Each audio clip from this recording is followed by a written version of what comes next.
Welcome to another episode of Not Your Average Lives. In this episode, this abundance episode is going to be a little weird. So I want you to just bear with me. And it's about my car. And today I was sad. I don't know why I get like this. And it's been quite some time since I got rid of a car. And I don't know what it is about cars, but I get very attached to cars. So I have had my car for 8.5 years. And this abundance episode is really about looking at all of the good that car has brought me in the last 8.5 years. But it's also about change and looking for the abundance in that change and not trying to stay with the familiar. We can look at the familiar as abundant, but we can also look at the unfamiliar and sometimes unknown as also abundant. So looking at those two views today, but I'm using my car as an example. And it's like I get older, and it's funny, I say, because I have less estrogen. I don't know if this is you, but I don't cry very much. I guess it's a good thing that I don't have things to cry about, but I just would cry so easily when I had my period. And now I don't cry very easily. I have got this tough exterior. I don't know, but I think it's less estrogen. I remember when my transgendered nephew went from female to male.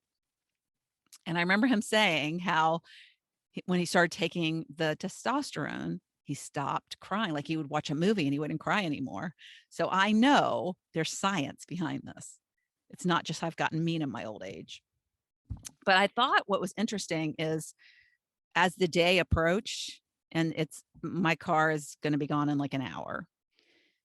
I have a great tip too on selling a car. Carvana.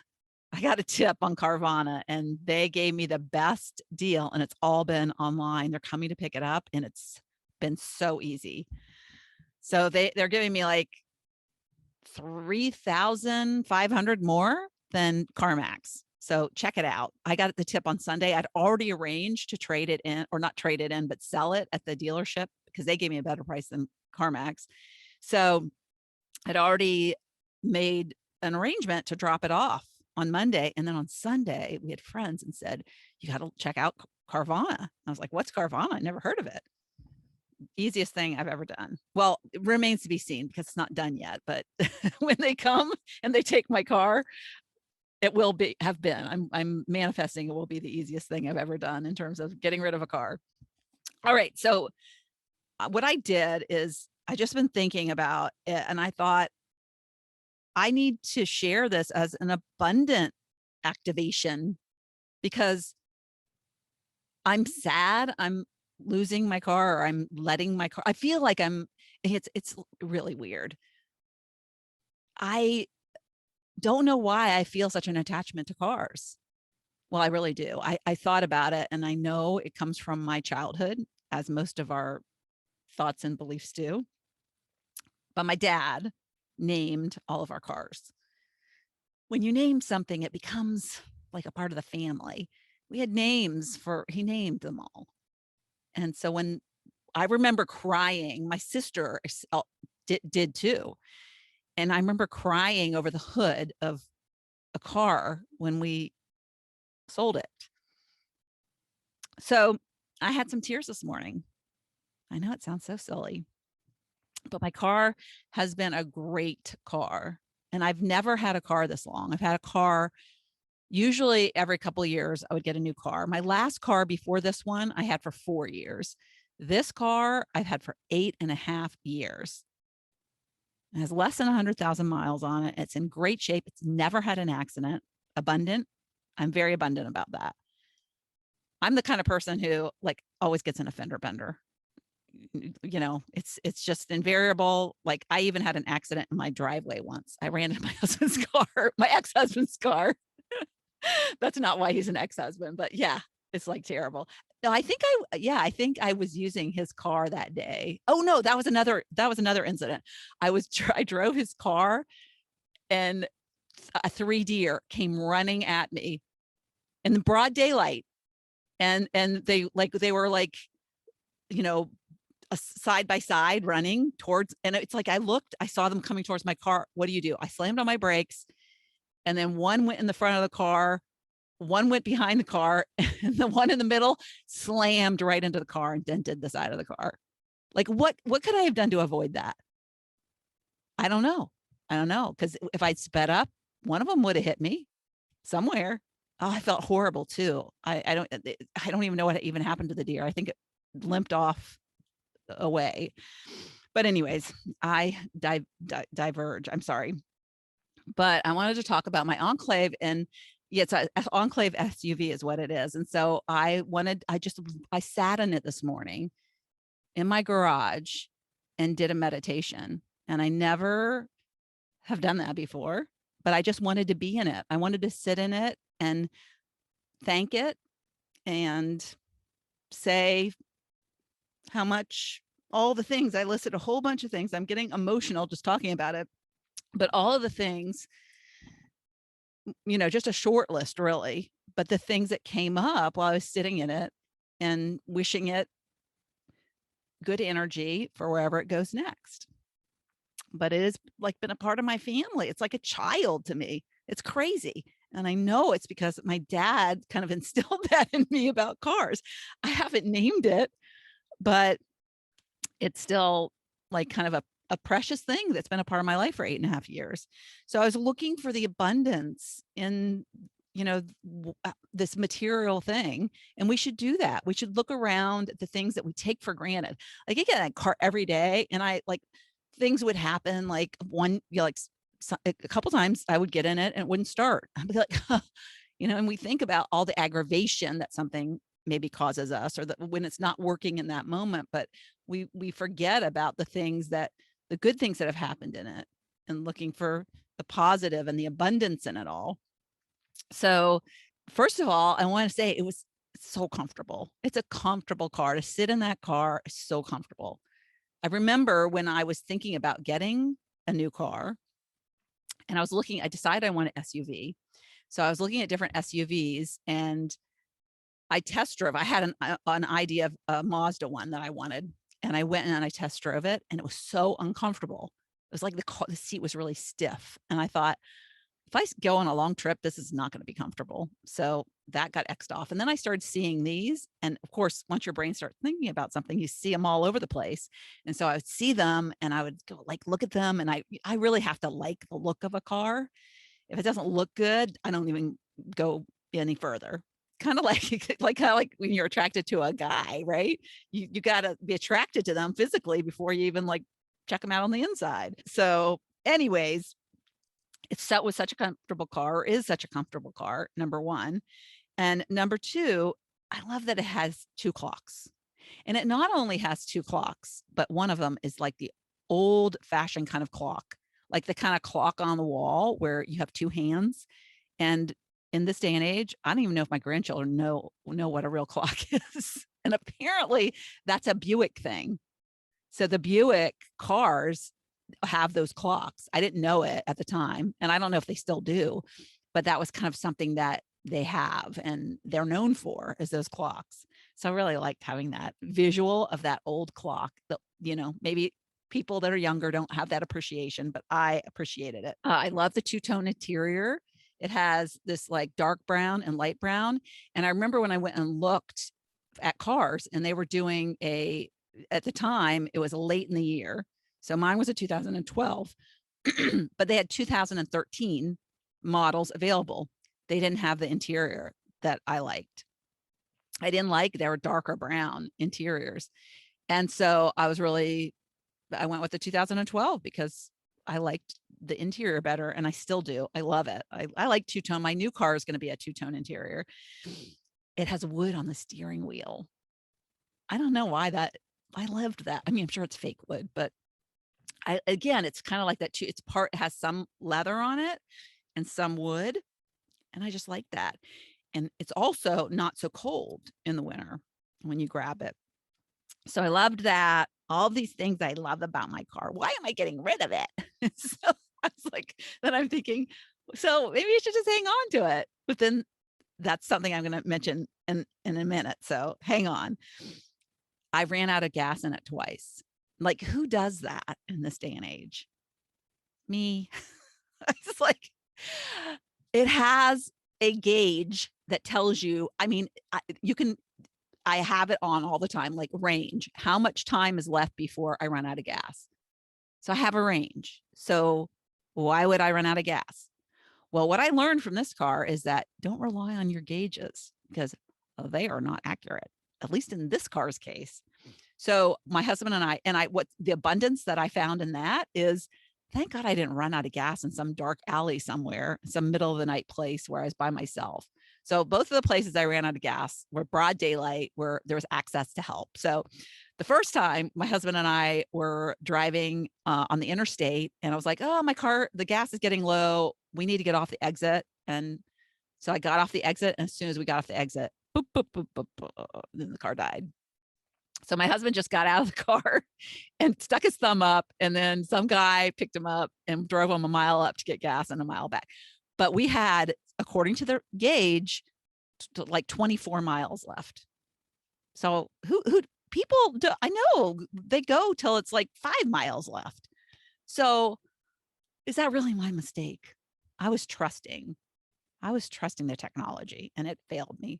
And then the second time I ran out of gas, I was driving in the middle of my city that I live in. And it was so happened that I was going up a hill. And I think what happened is as I was going up a hill, the gas in the tank, like it got tilted. So it couldn't suck any gas up.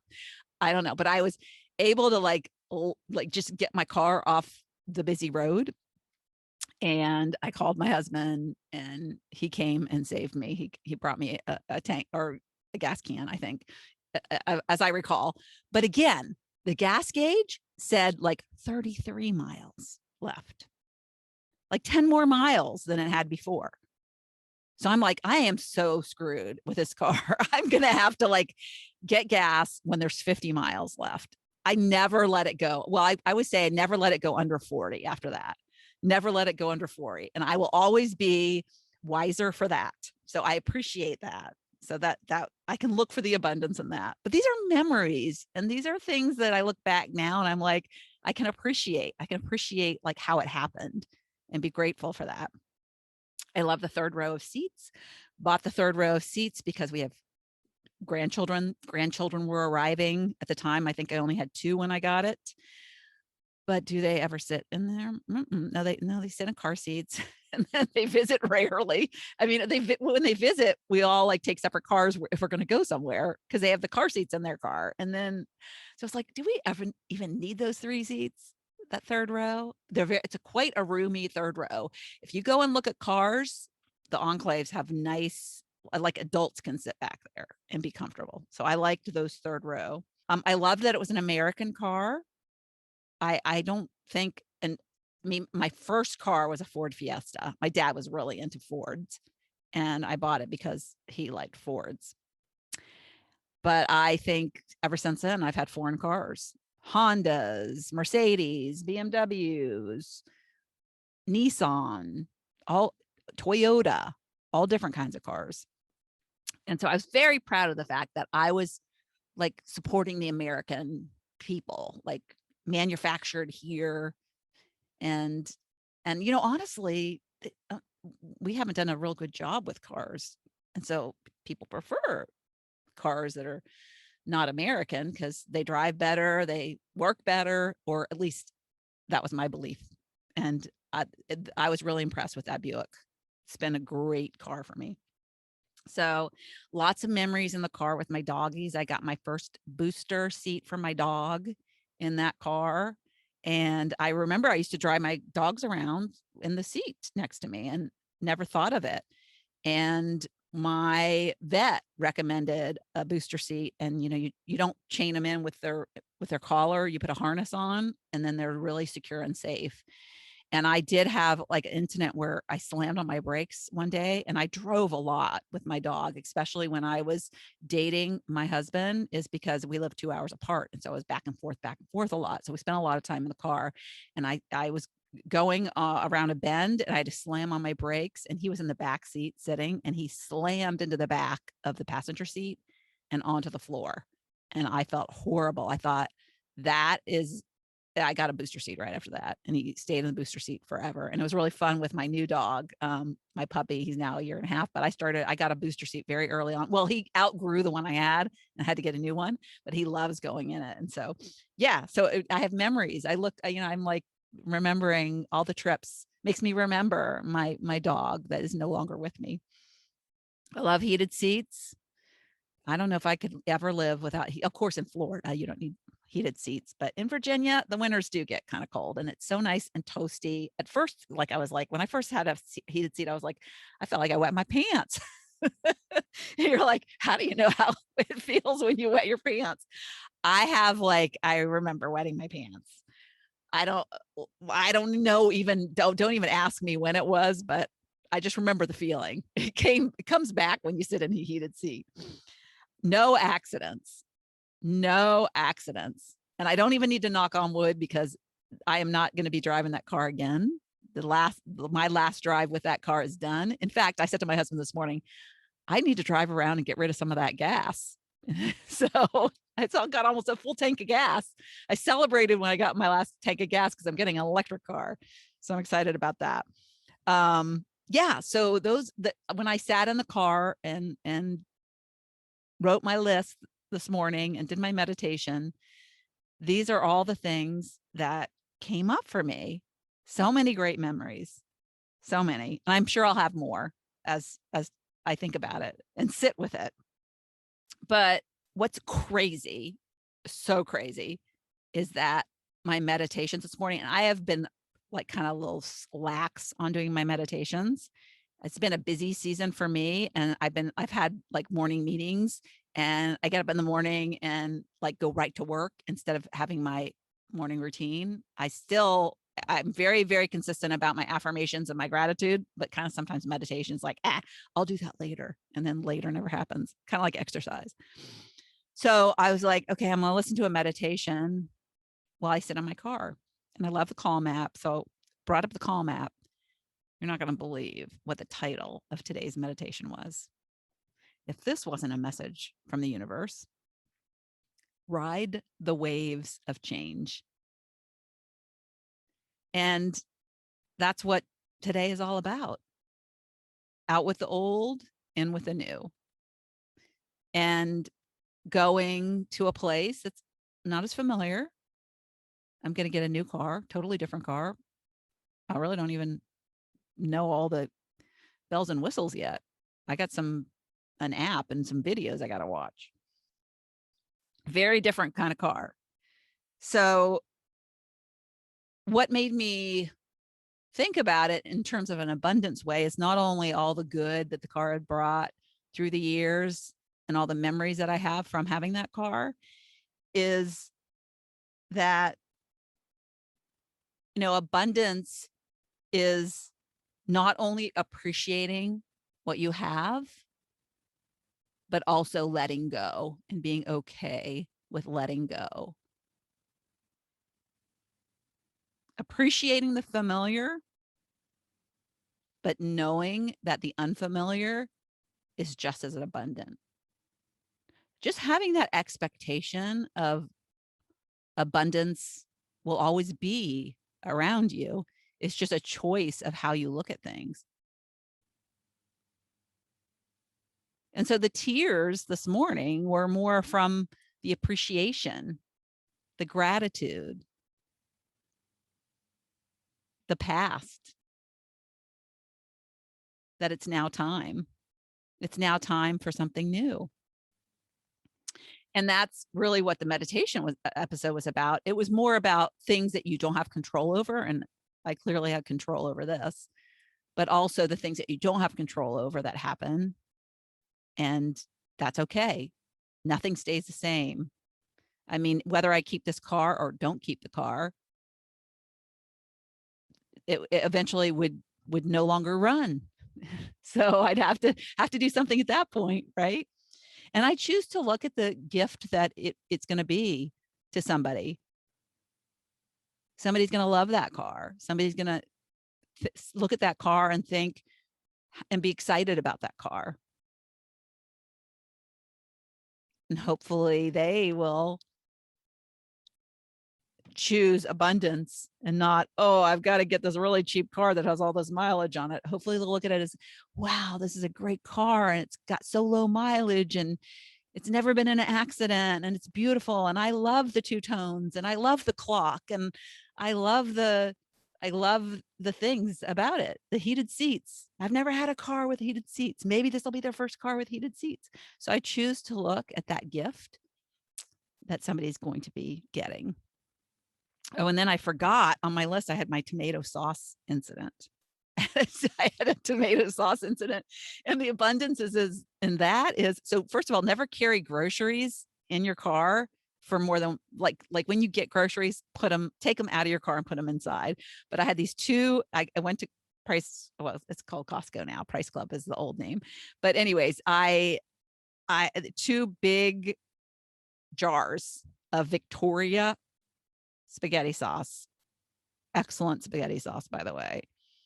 So, and they were clanking together and I had left them in the car because I didn't need them, right? They were just like, okay, in the garage, in the car.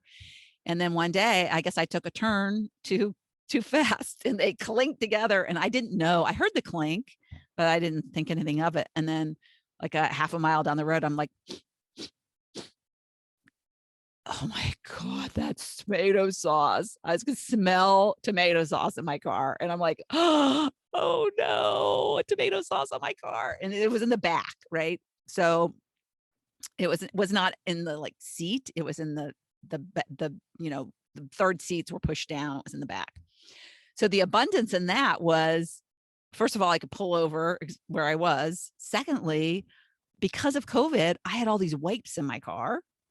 And thirdly, I had a blanket. I got a gift of a blanket one year. And so I like to keep the blanket in the car and I lay it in the back. So most of the tomato sauce went on the blanket. And so yeah, it was an experience. And it's like, I looked at like, it could have been worse. And I didn't have an appointment that I was going to. I had time to like pull over and clean it up. And you can't even tell that tomato sauce was ever there. So I'm just like, well, this is a little exercise I didn't need, but I got a lesson. My lesson is always take your groceries inside and don't be lazy. And that was another gift that car gave me.